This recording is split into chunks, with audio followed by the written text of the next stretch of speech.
As we're approaching 1 year since the Trump administration launched Operation Midway Blitz, the ACLU is taking a closer look now at immigration enforcement from last year. This is a new national report that alleges widespread civil rights violations by ICE and Border Patrol agents. NBC5's Rose Schmidt takes a much closer look. The ACLU looked at immigration enforcement last year across these 8 states. The authors examined more than 1,200 incidents and found more than 400 involving activity they consider misconduct, such as use of force, intimidation, or retaliation.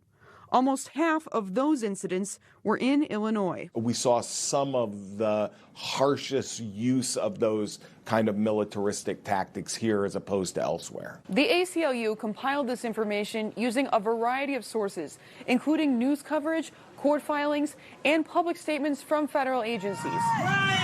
The Illinois incidents cited by the ACLU happened most often outside of homes and in neighborhoods, during traffic stops, during stops on the street, or at big box hardware stores.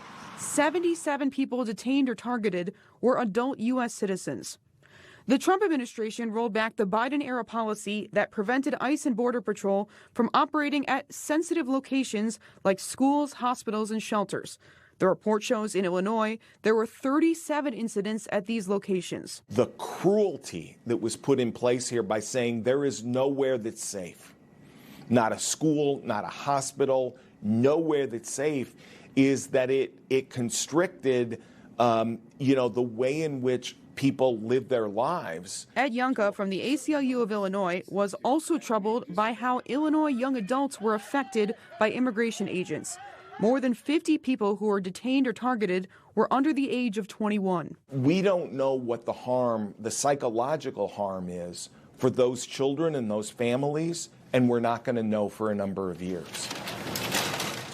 Ultimately, he believes it's important to document this history and think about what enforcement might look like in the future. We need to turn away from ICE as it has been structured under the Department of Homeland Security. We reached out to Homeland Security, ICE, and Border Patrol to ask about the report, but we did not hear back. Rose Schmidt, NBC5 News. Our thanks to Rose. All right.